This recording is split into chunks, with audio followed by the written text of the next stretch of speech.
Ngayon ay para sa inyo ang pagkakataon. Hindi para sa inyo na umiyak. Pinapayagan ang mga sundalo na pumili ng asawa. Walang pumipili. Ipadala sa mga gawain sa likod ng kampo. Humihingi ako na piliin ako ng kapitan. Ayaw kong pumunta sa likod ng kampo. Walang silbi ang pag-iyak. Ngayon, nakatayo dito ay isang pagsubok sa buhay. Siya. Ang makasalanang si Yao Yu ay nakatakdang maging asawa ni Han Jun, 100 bahay. Jiang Li, hindi ka ba ang pinakamagaling sa pag-aalaga ng mga hayop noon? Walang gustong kumuha sa'yo, kaya kailangan mong pumunta sa likod ng kampo, o talaga namang marunong ka ng magpakain ng aso. Hahaha. May amoy ng damo siya. Yung lalaking nakasakay sa kabayo, may amoy ng patay sa talampakan. Yung lalaking nakasuot ng lumang damit ay nagligtas sa akin. Mahirap siya pero hindi siya nagbebenta ng mga kasama. Kinli, nagtagumpay ka sa pagbabantay ng lungsod. Bakit hindi ka lumalapit? Mahihirap kami, hindi ako makapag-asawa. Maaari bang ipagpalit ang mga supply ng pagkain at pera? Si Kinlay ay tila nababaliw na. Kung gusto mong gantimpalaan ang asawa, kailangan mong palitan ang pagkain. Narinig mo ba, Jiang Li? Kahit ang asawa, hindi niya kayang kunin. Kung walang mapagpipilian, humingi ka na lang sa kanya. Sakto, makakasama mo ang asong iyon. Maraming patay sa likod ng kampo. Kung siya ang pipiliin, least makakaligtas ka. Hindi siya naninira ng babae. Natatakot siyang maging pabigat sa iba. Anong ginagawa mo? Ginoo. Handa akong magpakasal kay Kinli. Jiang Li, nababaliw ka na. Napakayaman ng pamilya niya. Pumapasok ka sa sitwasyong magugutom ka. Marunong ako magluto, maghugas ng damit, magputol ng kahoy, at magbuhat ng tubig. Kaya kong magpaligo ng kabayo at magpatuka ng manok. Kaya ko ring alagaan ang may sakit. Walang natitirang pagkain sa bahay ni Kinlay. Hindi ako nag-aaksaya ng pagkain. Mainit na tubig. Malaking piraso ng tinapay. Kaya kong magtrabaho buong araw. Ikaw ay isang mababang alipin. Bakit ka nagpapanggap na may kakayahan? Mababang alipin lang ang nakakaalam kung paano mabuhay. Ang galing ni Kinlay. Sinasabi niyang hindi siya mag-aasawa. Mayroon pang kusang lumalapit sa kanya. Kung walang gawain si Han Baihu. Walang dahilan para makialam sa aking pamilya. Totoo ang tagumpay sa pagtatanggol ng lungsod. Ginigantihan ng palasyo ang asawa. Hindi pinapayagan ng palitan. Kung siya ay nagnanais, babalikan mo siya. Ginoo, mahina ang aming pamilya. Natatakot na maabala siya. Siya mismo ang pumili nito. Ang makaligtas sa border ay isang talento. Ang masamang babae na si Jiang Li, ikinasal kay Kinlay ng hukbong border. Amoy gamot sa kamay niya. Nainom sa may sakit na kabayo. Pwede kang pumasok. Tara na. Tawag niya ay Coppertooth. Bumalik ka sa akin, hindi ka makaalis. Sino ang hindi makaalis? Naiwan lang ako dahil walang nagbabantay sa inyong pintuan. Anong nangyari? Walang anuman, okay lang ito. Si Jiang Li, isang may bahay ng 100 pamilya. Isang asawa ng isang mahirap na sundalo. Sino ang magkakaroon ng magandang buhay mula ngayon? Lahat kayo ay nakatingin. Kaya't panoorin nyo. Talagang nakakuha ng asawa. Sa kalagayan ng Qin pamilya. Alam mong mahirap na pagpasok pa lang. May sakit si Qin Lianyang. Bata pa ang nakababatang kapatid. Ubus na ang bigas sa lagayan. Yung bahay sa silangan ay may mga buto ng karne. Yung bahay sa kanluran ay nag-aaway. Wala nang bigas sa bodega ng pamilya Qin sa harap. Pagod na. Hindi pagod. Inay. Nandito na ako. Ito ang ipinadala ng imperyo. Ang pangalan niya ay Jiang Li. Hindi ba't sinabi mong hindi ka mag-aasawa? Ang huling desisyon ay sa general.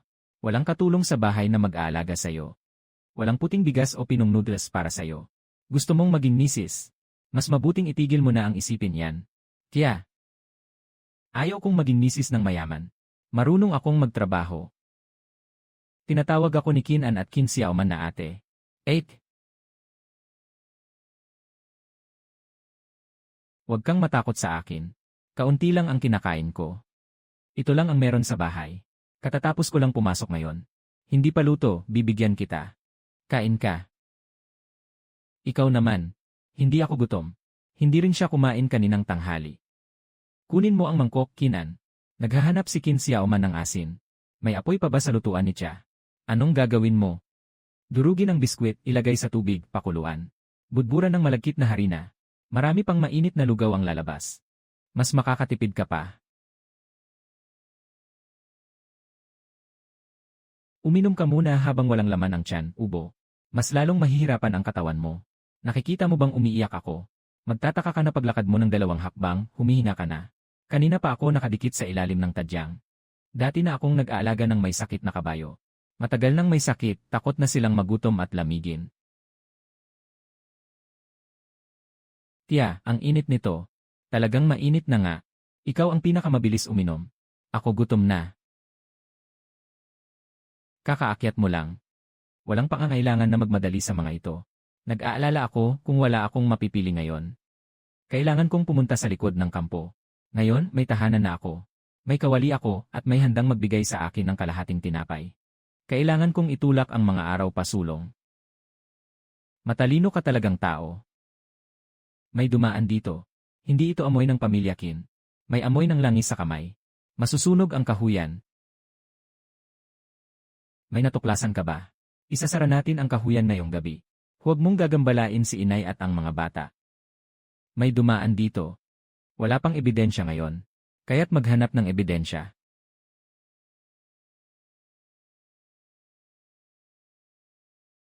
Narito na. May amoy sa tabi ng pader. Kung masunog ang apoy ngayong gabi, may sakit si Kinginyang. Bata pa ang nakababatang kapatid. Walang makakatakas ng mabilis. Sa unang gabi ko pumasok sa pamilya Kin. May tao nang gustong pilitin kaming mamatay. May tao sa labas ng pader. Hindi pa siya umaalis. Gusto niyang makita ang apoy. May tao sa labas ng pader.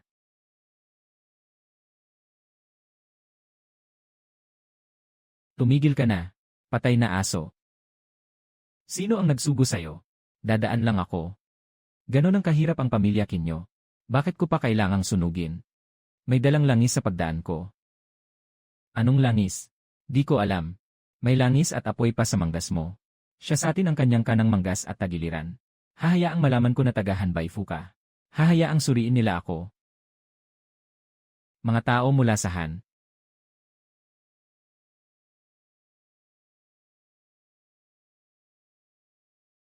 Gabi na, nagdadala ng langis at nakaupo sa labas ng kahoyan.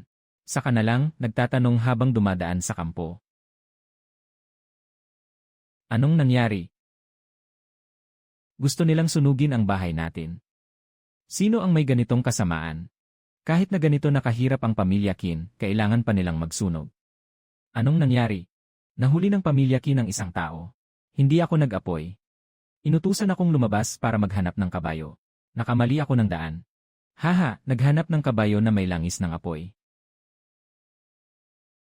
Talagang gasolina. Kung ito ay magliyab, lahat ng pamilya Kin ay magkakaproblema. Hindi ako ang nag-utos sa akin. Nakakatakot pero hindi ito tunay na nasunog. Sino ang matandang babae? Sabi. Si Anye. Yao, gusto ni Wupozi na turuan ng leksyon ang pamilya Kin. Nagbuhos ng langis pang apoy para matakot. Nasunog ang silid ng kahoy. Ano ang gagawin ng nanay ko at kapatid ko? Sobrang nananakit ang pamilya Han. Anong ingay ito sa gitna ng gabi? Hanbaifu, ang katulong mo ay may dalang langis pang apoy at gustong magsunog. Sino ang nagpadala sa iyo dito? Maliit na makinig sa utos ni Wupozi at sabihin. Natakutin ang pamilya Kin. Jiang Li, huwag kang tumingin sa akin.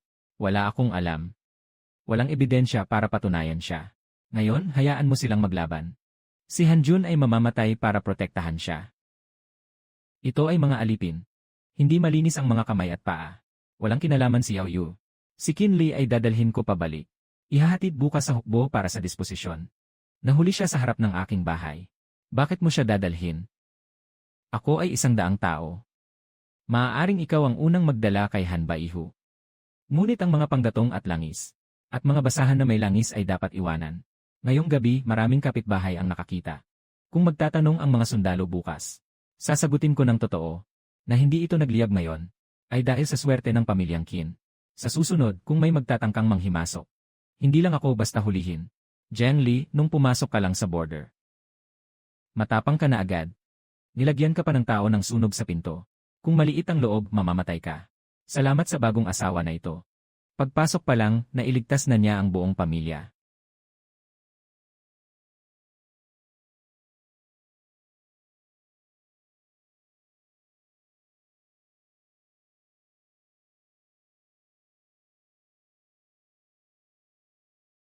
Matagal mo nang napansin na may mali.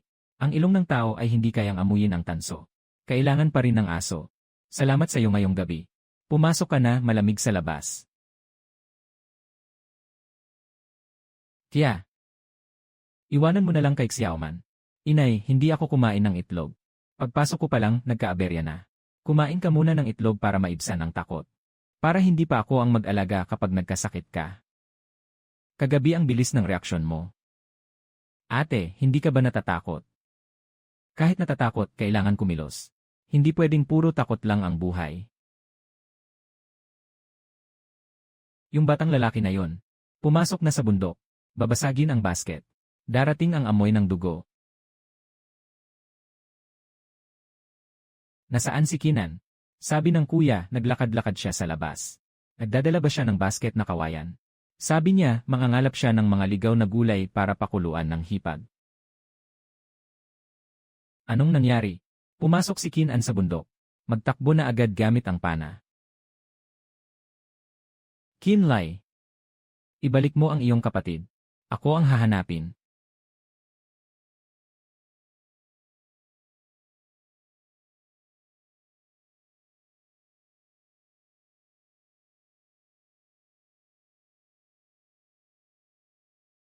Makakaya pa bang maglakad? Kaya mo, tingnan mo sa unahan. Ako ay nakarinig ng ingay. Nandito si Kinan Wei. Nabasag ang kawayan. Umiiyak ang kutitap. Nagmimina ng lupa ang lobo sa gilid ng hukay. Hindi naligaw si Kinan. Nahulog siya sa hukay. Maghanap sa dalisdis. Paano mo nalaman? Bilisan mo, pumasok na ang pangil ng lobo. Maniwala ka, may bitak sa ilalim ng bangin. Dahan-dahan lang. Hindi makapaghintay si Kinan. Dito, dito. Tanga, bilis. Kinan. Kuya. Nasa ibaba ako, tulungan mo ako. Kuya, hindi ko sinasadya. Hindi ko nakita yung butas. Huwag kang gumalaw, yakapin mo ang pader ng butas. Masakit ang binti ko.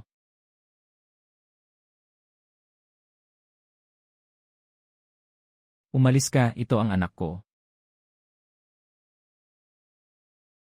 Mag-ingat ka.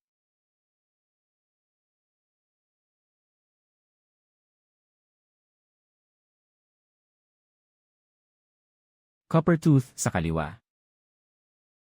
Bumalik ka, iligtas mo muna si Kinan. Hindi kinagat hanggang sa mamatay. Sayang. Ate, mamamatay na ba ako? Tumahimik ka na lang, makatipid ka. Hindi ka mamamatay. Masakit ang binti ko. Ibig sabihin, buhay pa ang binti ko. Tumingin si Kinan sa akin. Hindi mo ba sinabing hindi ka natatakot sa akin? Ngayon, huwag nang matakot sa bitad. Hawakan mo si Kinan.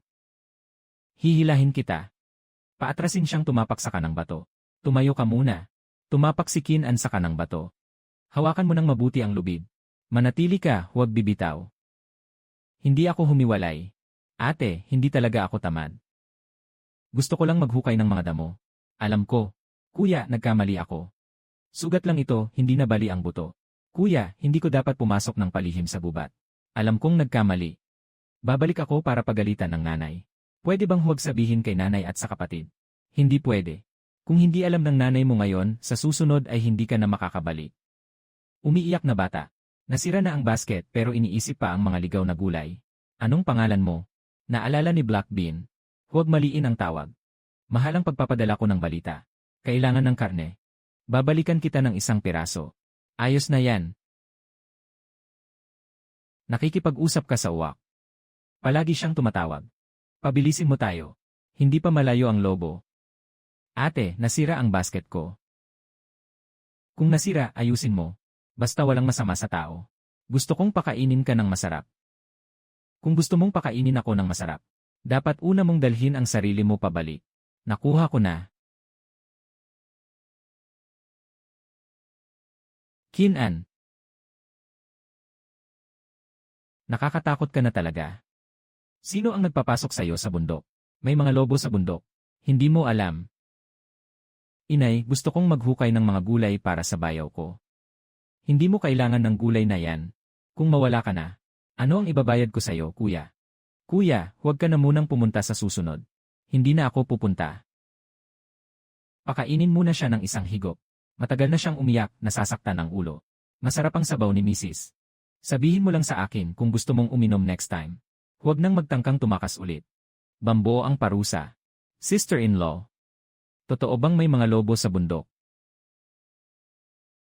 Jenly, paano mo alam na nandyan siya sa bundok? Alam mo pang hanapin siya sa dalisdis. Nakahahanap ang tanso ng amoy. Ang mga manok sa bakuran ay tumatawag sa bundok. Minsan mas matalino ang mga hayop kaysa tao. May mga bakas ng paa, lumipad ang uwak pababa ng burol. Sa tingin ko, nahulog siya. Kung hindi mo dala ang pana, hindi natin maililigtas ang tao. Naway pagpalain tayo ng mga ninuno. Kung may hindi tama sa hinaharap, tawagin mo lang ako ng direkta. Hindi siya ganap na walang pagdududa sa akin. Ngunit handa siyang maniwala sa akin muna. Handa siyang humawak ng kutsilyo sa aking panig.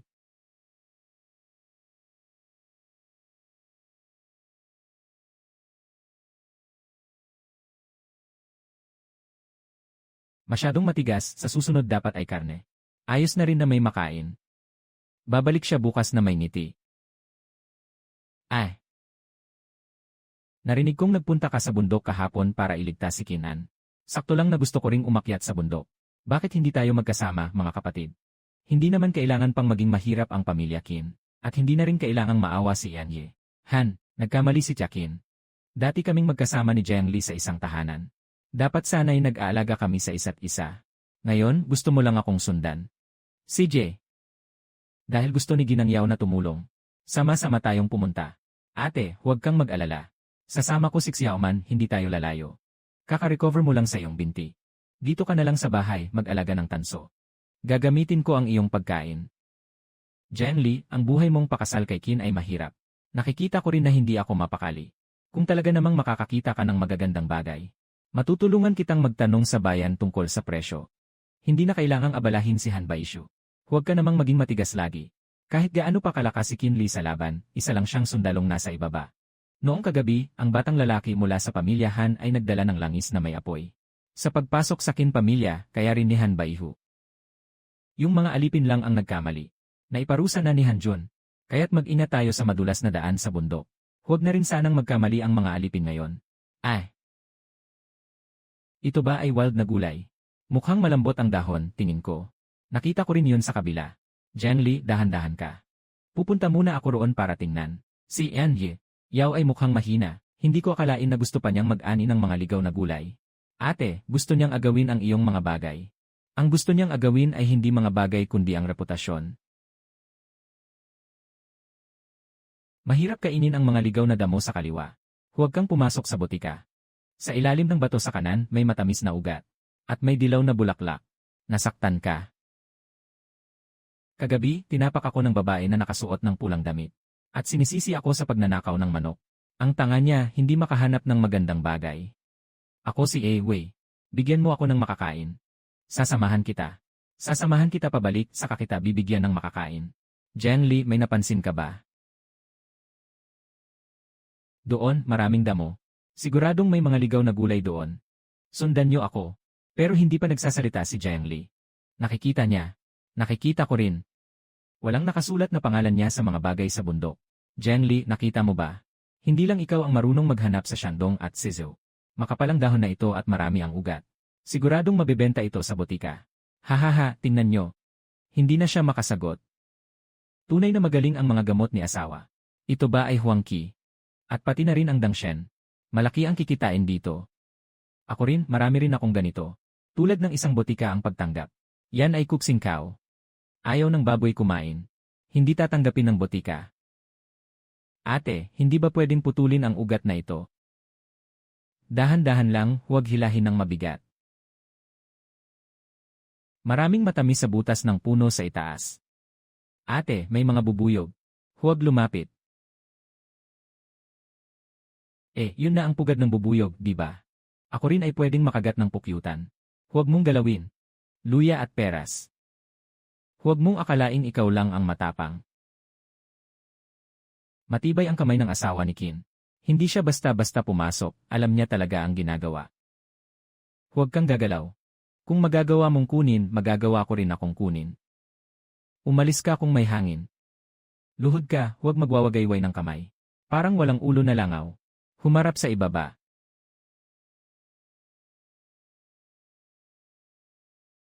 Buti na lang mabilis si Jiangli. Ginoo Yao, hindi mo dapat basta-basta sumuntok kanina. Tita, tikman mo ito. At itong mga wild na gulay, dalhin mo pabalik at magdagdag ng ulam. Talagang mapagbigay ang asawa ng Qin. Marunong siyang maghanap ng bagay. At marunong din makisama. Ano bang nangyayari dito? Halos nakagat ako ng putakti nang umakyat ako sa bundok. Ikaw ay asawa ng isang mayamang tao. Hindi ka isang simpleng babae na nag-aani sa bundok. Hindi ka nahihiya na makipag-agawan sa mga bagay na ito kay Zhengli. Ang kailangan ni Hanjun ay isang ginang na makapagdadala ng dangal. Hindi isang asawang kailangang alagaan. Ihawan mo muna bago dalhin sa botika.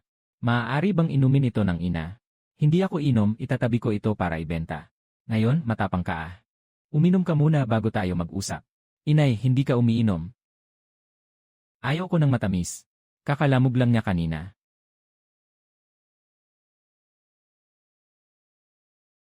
Ang matandang kabayo sa kampo ay malapit ng mamatay. Alam niya ang daan ng mga patay. Matandang kabayo sa kampo. Daan ng mga patay. Ang mga lumang kwento tungkol kay Qin Li na naipit noon. Baka maipakita na ito. Ate, talagang makakabenta ito. Buong buo. Tama ang lasa. Kukunin ito ng botika. Makakabili ba tayo ng karne? Hindi pa magaling ang binti. Nakaisip lang ng karne. Tanong ko lang. Ngayon sasama ako sa iyo sa bayan. Hindi ka pupunta sa kampo. Pupunta ka mamaya. Maraming gamot. Hindi mo kayang buhatin mag-isa. Kailangan mo ng kasama para bumili ng gamot. Saan naman makakahanap ng maraming tao ang pamilya Qin? Tita, itabi niyo yan para sa pagkain. Baka magutom sa daan. Kailangan pang buhatin ka ni Qin Li pauwi. Mas lalo lang itong magpapabagal sa atin. Naiinis lang ang nanay dahil sa kapatid mo. Nakakainis. Sige na, alis na tayo. Ikaw ang iwan kong tagapag-alaga. Hindi pa tapos ang nangyari kagabi. Walang dapat walang bantay sa bakuran. Sa wakas, alam na ng matandang babae na may silbi ako. May narinig na naman. Ayaw niyang magbantay. Bantayan mo ang bahay, ibabalik ko sa iyo ang buto bilang kapalit. Marami na akong nakain na damo. Hindi siya nagdadala. Hindi siya tumatakbo. Ihatid na lang para patayin. Makakapagbigay pa ng karne sa mga aso ng sundalo. Hindi ako tumatakbo. May bakal na tinik sa paa. Masakit na ito ng 3 taon. Noong taong iyon, maraming namatay sa bigo. Hindi siya ang may kasalanan. Naitaboy ang daan. Kilala mo siya. Lao King. Qin Lai. Kilala mo ang basurang kabayo na ito. 3 taon na ang nakalipas, naghatid ng bigas sa bigo. Nasa grupo siya. Hindi ba't nawala ang mga kargamento ninyo sa laban na iyon? Narinig ko, maraming namatay. Kung nakabalik siya ng buhay, swerte na niya yon. Hindi ayaw tumakbo ng kabayo. May sugat ang mga paa nito. Ikaw, isang babae, may alam sa kabayo, ha? Nalagaan ko na ang mga kabayo sa opisina ng mga ministro. Nakatayo ang mga harapang paa nito. Hindi makapangyarihan ang balikat. Hindi ito katamaran. Sakit ito. Kung masakit, wala na talagang silbi. Hayaan mong tingnan ko. Kung hindi ito magagamot, ikaw na ang bahala. Sinasalamin ko. Tingnan mo, huwag kang masipa at sisihin ako. May amoy ng halamang gamot sa kamay mo. Naririnig mo ba? Huwag kang gumalaw, tutulungan kita. May bakal na tinik. Kailangan itong bunutin. Hahawakan ko siya. Huwag pindutin. Kaya ko itong tiisin. Pakborod mo ang kutsilyo. Totoo ngang meron. Matagal nang nakatusok yan. Walang nagsusuri sa inyo araw-araw. Maraming tao sa kampo. Sino ang makakatingin lang sa kanya?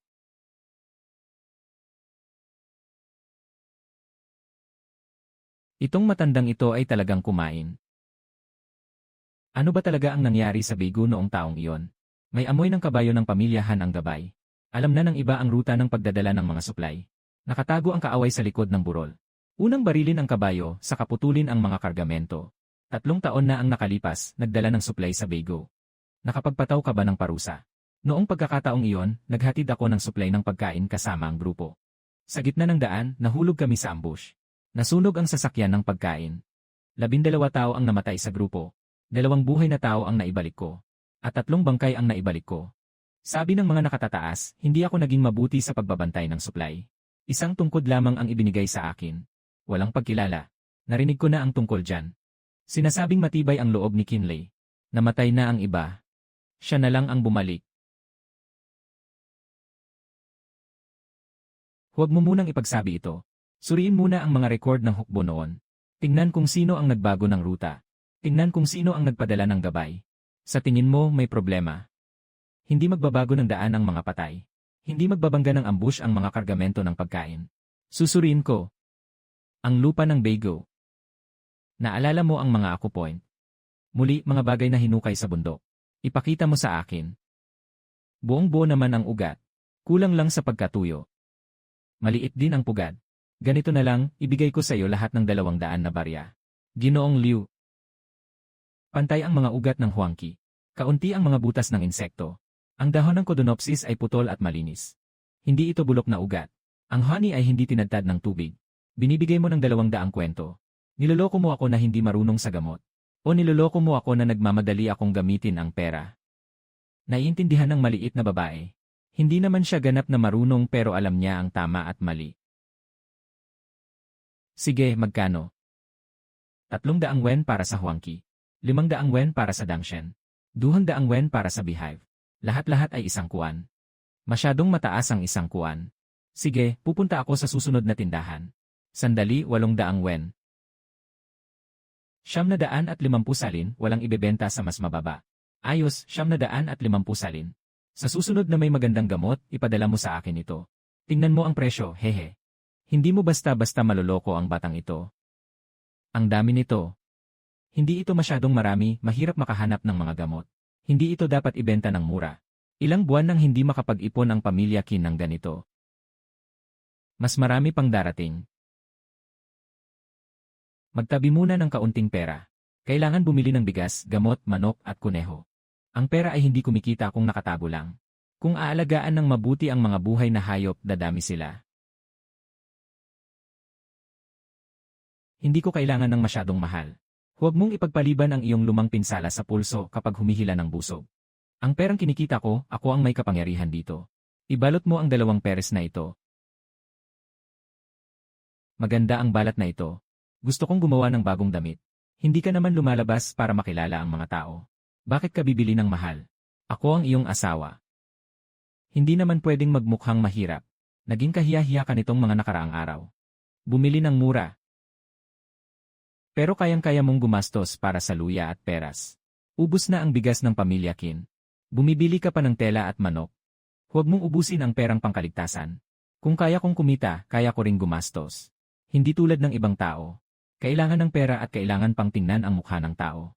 Jiang Li, huwag masyadong matigas ang iyong salita. Sa tingin ni Han Baihu, sobra na yon. Kung ganoon, hayaan si Yao Yu na kumita ng sarili niyang pera. Kung kumita siya, hindi na kailangang tanungin kung bibili ka o hindi. Hahaha, tara na. Ate, talagang atin ito. Ang manok ay pinapakain ni Xiaoman. Ibibigay mo ang kuneho sayo. Kumakain ang kuneho ng damo. Nasa gilid lang kayo ng bakuran nagpuputol. CJ, bumili ka ng maraming bagay. Ubus na ba ang pera mo? May natira pa rin. Bukas na lang maghati ng tela. Unang gumawa ng wrist guard para kay Qin Li. Tapos ayusin ang damit ni Xiaoman. Dalhin ang tela. Hindi pa naman ako bulag, kaya kong magtahi. Naisip ko pa rin ang Bago. Noong taong iyon. Akala ko ako ang hindi nag-ingat sa pagkain. Kung ang daan ay naibenta ng iba, hindi ito kasalanan mo. May 12 tao ang namatay. Kaya kailangang linawin ng mabuti.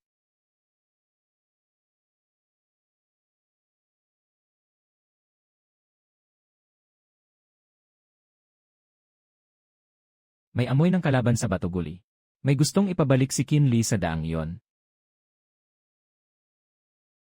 Bakit nandito si Lao King? Hindi pwedeng pumunta sa Batuguli. May narinig ka bang anuman? Sabi ni Lao King na may amoy ng kalaban sa Bago. May nagpasabi na gusto ka muling pumunta. Pupunta ako sa kampo para report kay Luo Qianhu. Nabalitaan ni Jiang Li na bumili ka ng manok at kuneho. Sobrang abala mo talaga. Sabihin mo na diretsyo. Nakatanggap si Hanjun ng impormasyon mula sa militar. May maliit na grupo ng kalaban sa Bago. Dinala niya ang mga tao. Babalik na lang at tiyak na magkakaroon ng promosyon. Yung lugar sa Bago, hindi ba't nagdulot iyon ng problema sa kuya ko? Walang kakayahan ang kuya mo na bantayan ang mga supply kaya siya naparusahan. May mga nag-aasawa ng mahihirap na sundalo para mag-alaga ng manok. May mga nag-aasawa ng mga mayayamang tao para maging asawa ng general. Bakit kaganyan, ang kuya ko ang pinakamagaling? Lene. Ang galing. Paano pa rin siya isang mababang kawal? Alam mo ba na si Hanjun ay nagdala ng tao nang mag-isa mula sa kampo, nalaman ba ni Lo Qianhu? Anong alam mo sa mga bagay sa militar? Kailangan mong agawin ang pagkakataon para magtagumpay. Pagkatapos mag-utos, mawawala na ang iyong gantimpala. Kaya sana makuha niya ang pagkakataon.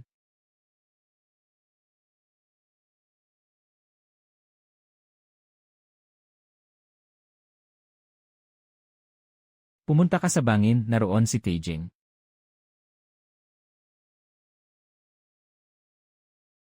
Hindi na ibigay ni Hanjun ang buong impormasyon ng militar.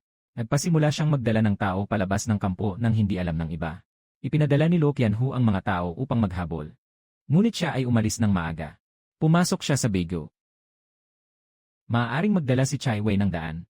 May isang agila sa tuktok ng bangin. Ipapaubaya muna natin sa agila ang tingin sa Beigo. Tara!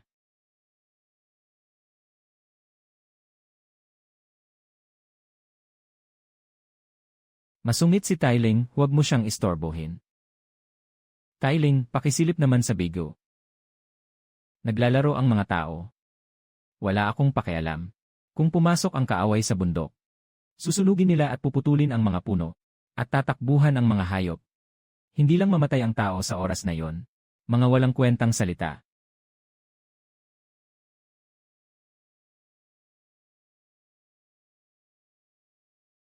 Amoy dugo, sugatan ang maliit na ibon.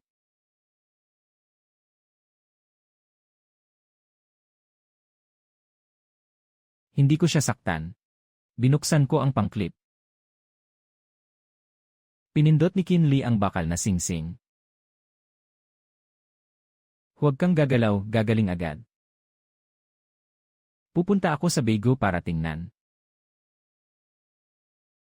Kung talaga niyang makuha ang impormasyon ng militar, may pag-asa pa si Hanjun. Hindi si Hanjun ang ililigtas, kundi ang Qin family at ang border. Yung nakasuot ng malaking asul na uniforme, pumasok sa Beigo. May mga taong nakasuot ng itim sa magkabilang gilid ng bundok. Nakatago ang mga kabayo sa damo. Ang langis ay nasa likod ng mga batong sa kanang bahagi. Nakatago si Hanjun Song. Pupunta ako sa kampo para maghanap ng tao. Huli na para dalhin ang mga mapagkakatiwalaang tao muna. Sa daan, ipag-uutos kay Tailing na magbigay ng direksyon. At ipaalam kay Lo Qianhu para dalhin niya ang mga sundalo sa bandang huli. CJ, may ambush sa Beigo. Dalhin mo ang armas, sumama ka sa akin. 3 taon na ang nakalipas, maraming tao ang namatay sa Beigo. Paano mangahasihan ba iho na gumawa ng ganito sa likod ng mga tao? Ngayon, huwag nang pag-usapan yan. Iligtas ang tao, kumuha ng ebidensya. Si He daw ay pupunta sa kampo ng militar para mag-ulat. Si Tailing ang magiging gabay sa langit. Alam ko ang daan, huwag sa gitnang daan. May amoy kamatayan sa gitna.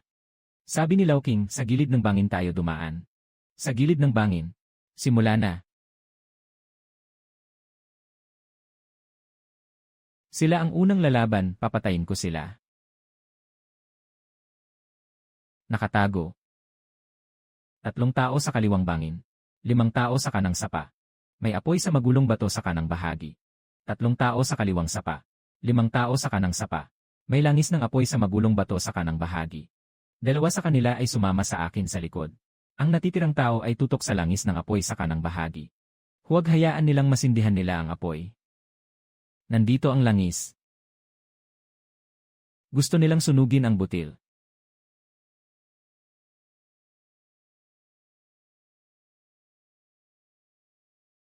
Kinley, sino ang nagpadala sa'yo dito?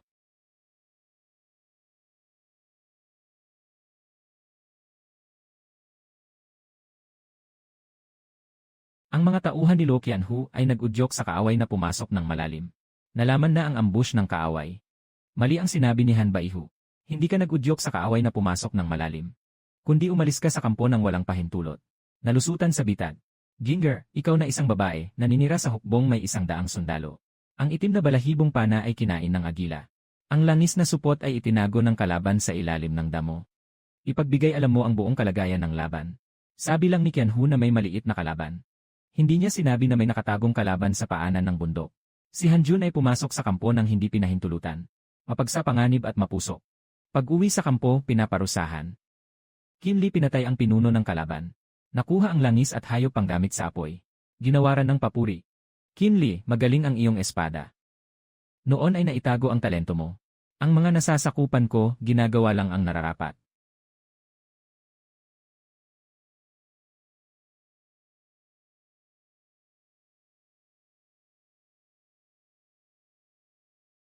Hindi ito malaking bagay. Kuya, tama, tinamaan mo ang leader ng kaaway. Magaling din ang ate. Kung wala ka ngayon, mamatay ang mga tao ni Hanjun sa bigo. Kung wala ka, hindi rin sila makakalabas. May daga sa bodega ng bigas. Sabi ng daga, may laso ng bigas. Wala pang tagutom sa hangganan. Nauna nang nakialam ang tao sa supply ng pagkain ng militar. Anong nangyari? Nakahimas ang supply ng pagkain ng militar. Sino ang nagsabi sa'yo? Dala ng itim na beans. May daga sa sulok na maingay. Punta na, punta na. Kung talagang may nangyaring masama sa supply ng pagkain, masyado nang huli pag umaga na. Amoy amag, amoy mapait. At amoy ihi ng daga. Mapait ang bigas mula sa timog bodega. Sumasakit ang tiyan kapag kinain. Pabango ng bigas sa hilagang bodega. Itinago ng ibang tao. Sili na nakabihis ng itim ay nagdadala ng mga sako tuwing gabi. May dumating na sasakyan ng matabang mga ngalakal. Malalim ang mga gulong. Masamang bigas sa timog bodega. Magandang bigas sa hilagang bodega ay itinago. May mga tao na nagdadala ng bigas tuwing gabi. Dumating ang sasakyan ng mga negosyanteng butil. Si Hisan, ang maliit na opisyal ng butil. Kamakailan ay madalas na nakikipag-ugnayan kay Panju, ang negosyanteng butil.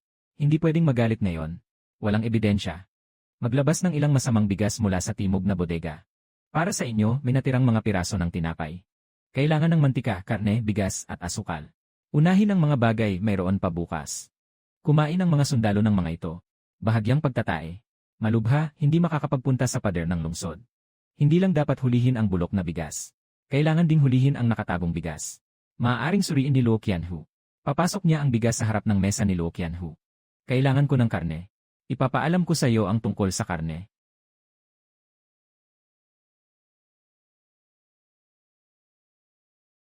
Sa gitna ng gabi, saan ka pumunta? Malapit sa kampo militar. Bakit ka tumatakbo sa kampo, babae? Bakit matagal ang buhay mo? Ang nanay ay may mahalagang gawain. Kayong dalawa, walang nakakapagpasaya sa inyo. Nalaman mo na ba? Nagpadala si Luo Qianhu ng tao para mag-imbestiga ng lihim. Totoo ngang may mansa ang South Warehouse sa bigas. Sa talaan ng North Warehouse nakasulat na walang laman. Pero may nakatago roong magagandang butil. Gabi-gabi, pinalitan ni Hisan si Haolayang. 3 beses sinundo ni Panju gamit ang sasakyan. Pati ang mga rekurso ng militar, hindi nila tinitigilan. Ito ay para patayin ang mga nagbabantay sa lungsod. Si Hisan at si Panju ay nahuli. Inutusan ako ni Luo Qianlin na pumunta at magpatotoo. Nakaangat na naman ang kapatid. Hey, nakaangat din ang kapatid na babae. Huwag itong ipagsabi sa iba. Si Hisan ay isang maliit na opisyal. Si Panju ay isang mangangalakal ng butil. May tao pa ba sa likod? Hindi pa alam. Ganito rin ang ibig sabihin ni Luo Qianhu.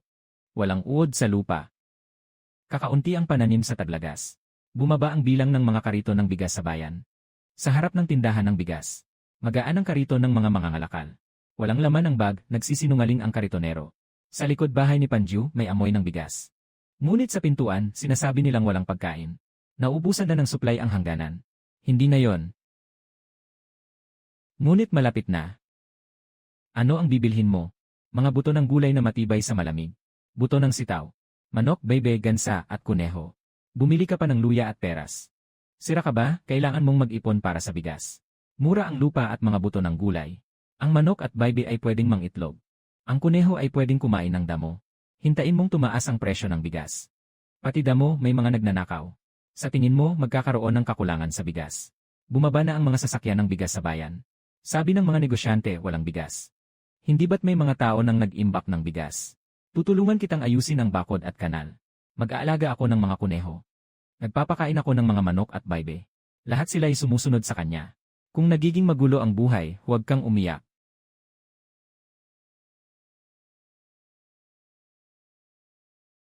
Kumita ng kaunti, nag-aaksaya lang. Panghangganan ay mahina. Ano man ang itanim, tiyak na mamamatay. Kaya mong kagatin ang luya at peras. Kaya ko ring alagaan. Huwag mong akalaing ikaw lang ang makakaraos. Kapag walang tubig, masakit ang paa, hindi niya papakainin. Lene. Halos mamatay na. Sabi nila, kahit sino pwedeng mag-alaga, di ba? Tingnan mo ang pamilya Qin. Hindi pa sila namamatay. At nakakapag-itlog pa rin. Haha, ang asawa ko ay nanganganak na. Nanganak na ang asawa ko. Kahit ang kuneho ay kumakain na rin. Ang manok ay tumitili, ang kuneho ay tumatakbo. Wala nang lugar sa bakuran para umihi. Akala nila nagsasakripisyo ako dahil mahirap. Pero ito ang paraan namin para makaraos sa taggutom.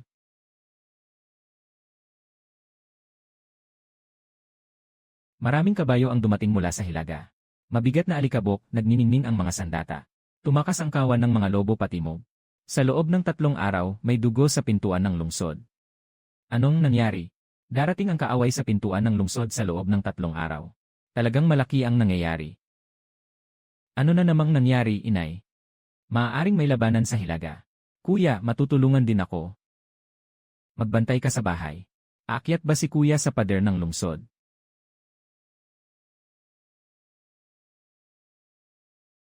Wala pang utos mula kay Kinley. Hindi ka pwedeng mag-isa na pumunta para mamatay. Kung sakaling may kalaban, mabilis na magpapadala ng utos ang mga scout. Ako ay isang tagapagbantay sa hangganan. Hindi ko maiiwasan. Hindi kita pinipigilan na umiwas. Kailangan kong malaman kung saan sila galing. May mga kasabwat ba sa bayan? Kasabwat. Sabi ni Tyling, tumakas ang kawan ng mga lobo patimog. Tiyak na hindi ito maliit na puwersa ng kaaway. Kung ang kaaway ay umaatake lamang sa hilagang pintuan, hindi liligtaan ng mga lobo ang daan sa bundok. Siguradong may iba pang daan. Paano mo ito susuriin?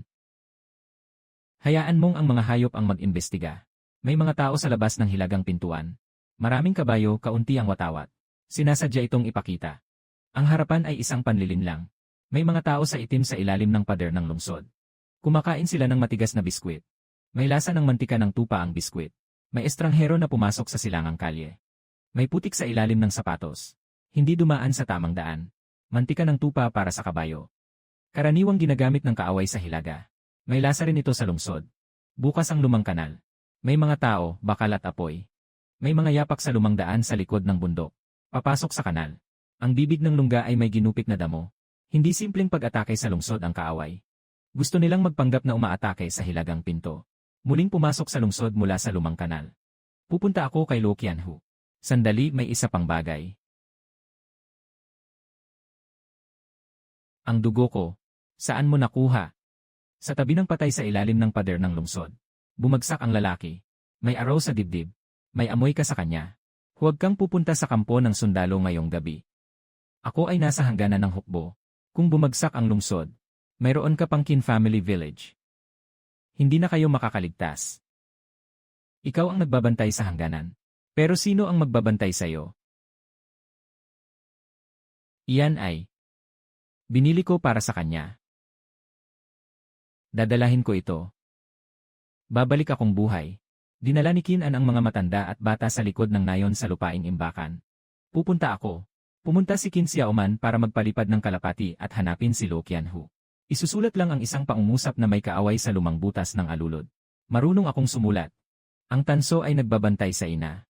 Sino ang may lakas na pumasok sa bakuran? Putulin ang kanyang binti. At ikaw? Pupunta ako sa kanal. Hindi pwede. Kilalanin ang daan ng pulang buntot. Pumasok na ang daga. Hindi ko ito haharangin. Kapag pumasok na ang kaaway sa lungsod, kahit gaano pa kaganda ang depensa mo sa hilagang pintuan, wala rin itong silbi. Hintayin mo ako, hintayin mo ako.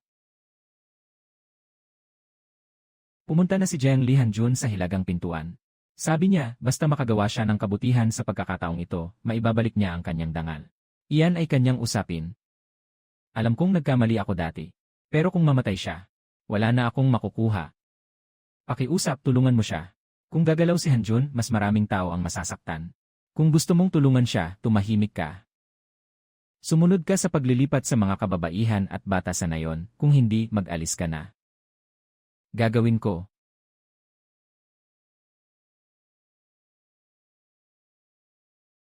May tao dito. Maraming tao, may mga dalang espada at apoy. Pumunta si Hedo kay Qinlay. Pumunta si Tiling kay Lu Zeng. Umiikot ang Chihui sa paanan ng bundok. Ang tao ay nakikipagdigma. Hindi ito tungkol sa mga lobo. Hindi kayo tutulong. Papasok na ang kalaban sa bayan. Magbuburon tayo ng bundok, mamamatay, mga agaw ng tubig. Hindi lang tao ang mamamatay. Ngayon, tulungan mo ako. May utang ako sa mga lobo. Isang beses lang ito. Mabilis, lahat kayo, sumugod, huwag kayong umatras, tiisin nyo.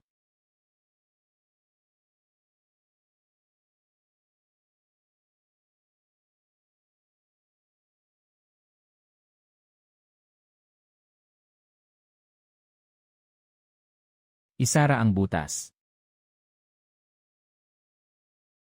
Nasaan si Kinlay? Sa hilagang pinto. Isang grupo ang nagbabantay sa butas. Ang ikalawang grupo ay sumunod sa akin upang tumulong sa hilagang pinto.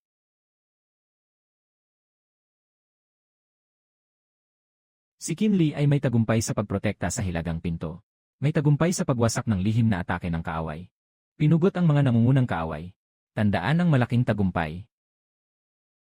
Nandito na ako. Ano ito? Hindi sa pagkakataong ito, sa susunod na pagkakataon. Talagang papatayin siya. Hindi sa kampo ng kaaway. Nasa tahanan ng General.